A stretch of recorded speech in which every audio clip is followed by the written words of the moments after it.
Здравствуйте! Сегодня мы рассмотрим достаточно серьезную тему, а именно уголовную или иную ответственность за нарушение норм избирательного законодательства. Сегодня у нас в гостях эксперт по избирательному праву Мамытова Канышай Болотбековна.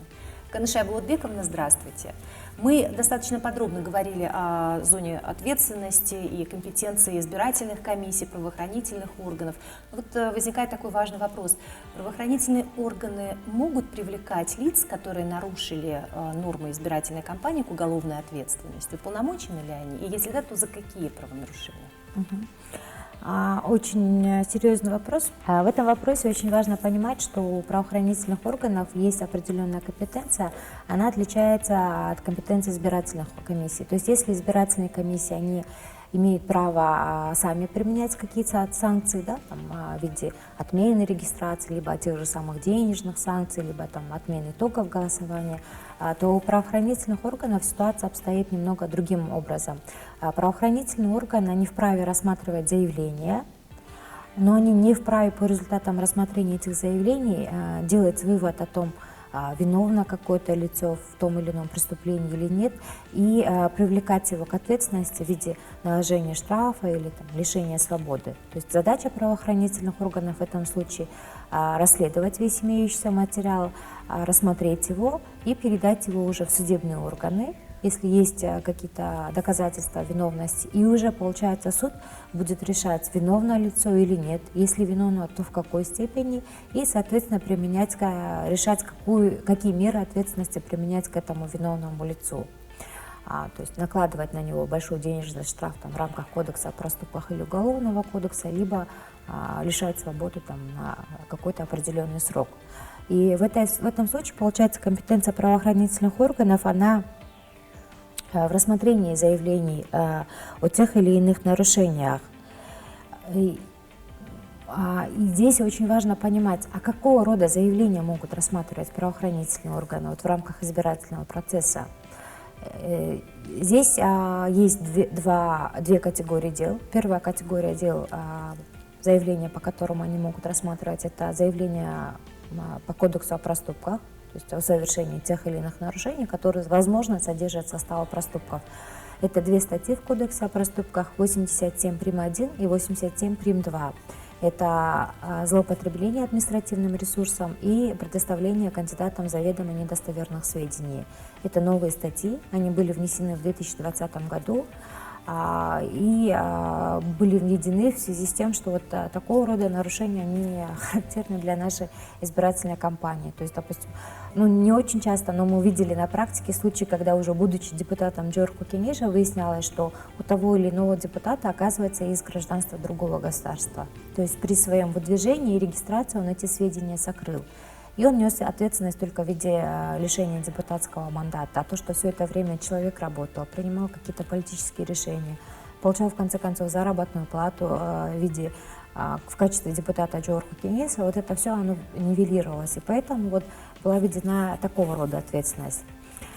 Помимо этого, есть категория дел, заявления по которым также вправе рассматривать правоохранительные органы. Это дела, которые предусмотрены начиная там со статьи 191 по статью 195 Уголовного кодекса.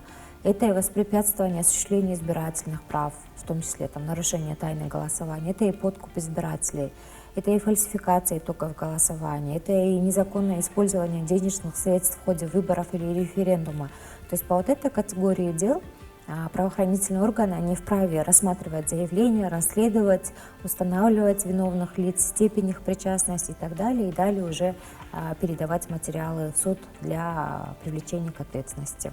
Спасибо большое. Вы вскользь упомянули тот самый пресловутый административный ресурс, но мне как раз-таки хотелось бы остановиться на этом вопросе подробнее, потому что это действительно бич любой избирательной кампании, которая происходит в нашей стране. В чем соблазн? Почему кандидаты от политические партии все время используют этот самый административный ресурс? Почему так сложно доказать то, что они действительно использовали этот административный ресурс, и предусмотрена ли какая-то ответственность? Безусловно, вы правы, это административный ресурс, и с ним всегда рядышком где-то подкуп избирателей. Это два явления, которые стали обыденным явлением последних избирательных кампаний, из-за которых вот люди, в принципе, не доверяют результатам выборов. Что касается законодательной основы, вот начать хотела бы с нее. Во-первых, почему до какого-то определенного времени не привлекали к ответственности за злоупотребление административным ресурсом? Причина банальная, у нас не было специальной статьи. То есть была статья, которая устанавливала ответственность за злоупотребление должностным или служебным положением, но она не содержит тех квалифицирующих признаков, которые характерны для административного ресурса. То есть цель – это избрание, способствование избранию того или иного кандидата или политической партии. Поэтому, опять же, в 2019-2020 году были внесены изменения в Кодекс о проступках, были внесены изменения в закон о выборах, которые установили, что такое административный ресурс, в каких случаях считается, что его используют в нарушении избирательного законодательства, кто может этим заниматься, какая за него предусмотрена ответственность. То есть сейчас это статья 87 прим. 1 Кодекса о проступках, который устанавливает за него ответственность. И наказание в виде денежного штрафа, если мне память не изменяет, по-моему, до 60 тысяч сом за злоупотребление административным ресурсом налагается, а также для государственных, муниципальных служащих это право занимать определенные должности или заниматься определенной деятельностью.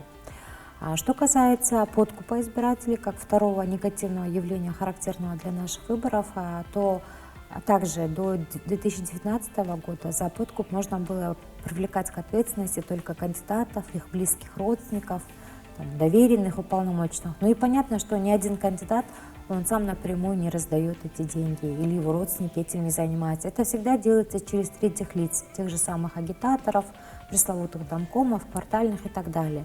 Поэтому были внесены изменения в Уголовный кодекс, в статью 191, которые теперь устанавливают, что любое лицо, независимо от того, кем оно является, если оно занимается подкупом избирателей, оно будет привлечено к ответственности. Размер штрафов там очень большой, до 260 тысяч сом за подкуп избирателей и лишение свободы сроком до 2,5 лет. То есть достаточно жесткая мера. Но несмотря на то, что она в законе есть, эта ответственность и за админресурс, и за подкуп, на практике мы видим, что это очень тяжело доказать. Почему тяжело? Потому что здесь мы имеем ту ситуацию, особенно с подкупом, когда нет, скажем так, некого посредника. Вот раньше, когда была фальсификация итогов голосования, этим занимались избирательные комиссии, вот они были как некой прослойкой. Сейчас, получается, мы имеем налицо такую цепочку кандидат и избиратель. Когда один говорит, что он не давал деньги, а второй говорит, что он не брал этих денег, то, соответственно, на самом деле правоохранительным органам очень тяжело расследовать и рассматривать такого рода дела. То же самое касается и административного ресурса. И ошибочно полагать, что административный ресурс, он характерен только для нас. Он есть и в развитых странах. Просто в развитых странах он принимает более ухищренные формы, не такие явные, как у нас. То есть это может быть использование преимуществ каких-то медиа, какие-то скрытые другие формы, но тем не менее он есть во всех странах. То есть это вот такое явление, которое характерно для всех, и с ним очень тяжело бороться. Но в нашей ситуации он носит такой более ярко выраженный характер, это принуждение государственных и муниципальных служащих или ими тех или иных лиц. Но ведь можно поступить иначе, используя тот самый злополучный, пресловутый административный ресурс, когда ты просто идешь куда-то в центр семейной медицины или в школу и всех обязываешь голосовать за того или иного кандидата. Это и есть тот самый вброс, так сказать, но уже под принуждением, который просто называется по-другому. Как быть в этом случае, мне кажется, это очень важно. Мы приходим к тому, то есть почему, причина. То есть получается, у нас же партии, кандидаты, они же тоже развиваются, они же тоже смотрят, как можно обойти закон. То есть они увидели, додумайтесь, раньше же такого распространения подкупа административного ресурса не было, как последние несколько кампаний, подряд идет. Потому что раньше у них была возможность не избирателя подкупать, у них была возможность вот здесь самой участковой комиссией договориться, Ну не секрет, я сама юристом была, сколько раз было так, что на участке один протокол, а пока участковая комиссия доезжает до территориальной комиссии, этот протокол переписывается, там уже другие цифры. Поэтому им не было необходимости идти там к избирателю, его мучить. Голосуй как хотите, мы вот здесь нарисуем так, как нам надо. Вот такая была ситуация.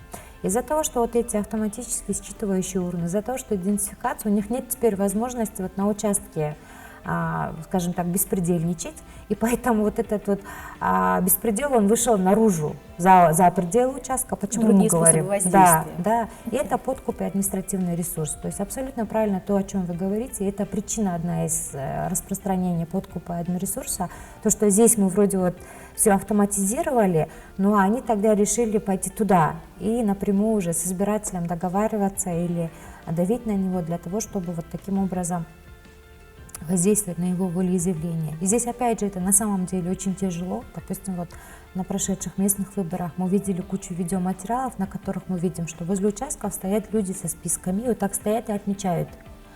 Вроде бы как бы формально ты не можешь сказать, за какое нарушение, но мы все понимаем, что в данном случае речь идет о контроле волеизъявления. То есть они отмечают тех, кто пришел. Да, вот очень важно заметить, что они не могут узнать, за кого ты проголосовал.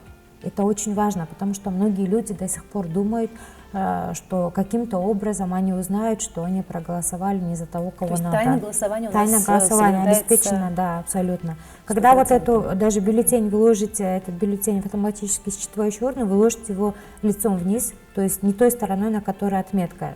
Соответственно, никто не может увидеть, как вы проголосовали. Поэтому это очень важно понимать. Многие боятся.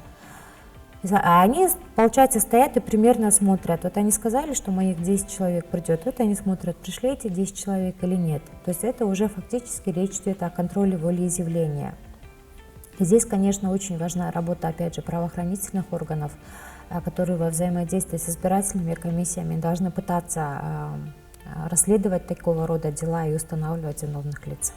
Спасибо большое. То есть чем больше стараются нечистые на руку кандидаты придумать какие-то лазейки, тем больше юристы стоят на страже соблюдения законности. И я думаю, тем важнее, наверное, вести такого рода диалоги с экспертами, чтобы простые избиратели, которые не разбираются в каких-то нюансах законодательных, понимали, что действительно им ничто не грозит за свободное волеизъявление. Абсолютно. В этом контексте, конечно, знание силы – это 100% о том, о чем мы сегодня с вами говорили. Благодарю вас за интересную, очень важную и полезную беседу. Спасибо. Спасибо.